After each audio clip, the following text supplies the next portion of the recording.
मैं कभी भी मैंने आइन और कानून नहीं तोड़ा और मैंने इमरान खान के लिए कभी भी बैक फुट पे नहीं आई। मैं हमेशा फ्रंट फुट पे ही रहती हूँ। और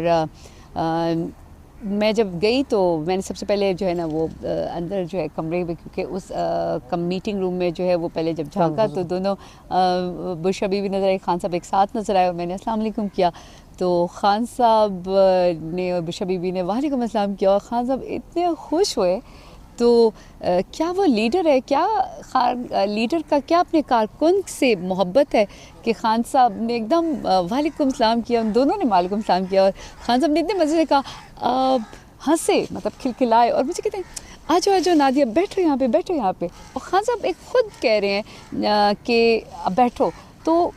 क्या ये नादिया की नहीं कामयाबी, ये वर्कर की कामयाबी है, क्योंकि मैं ग्राउंड से आई हूँ और मैं सिर्फ इमरान खान की जो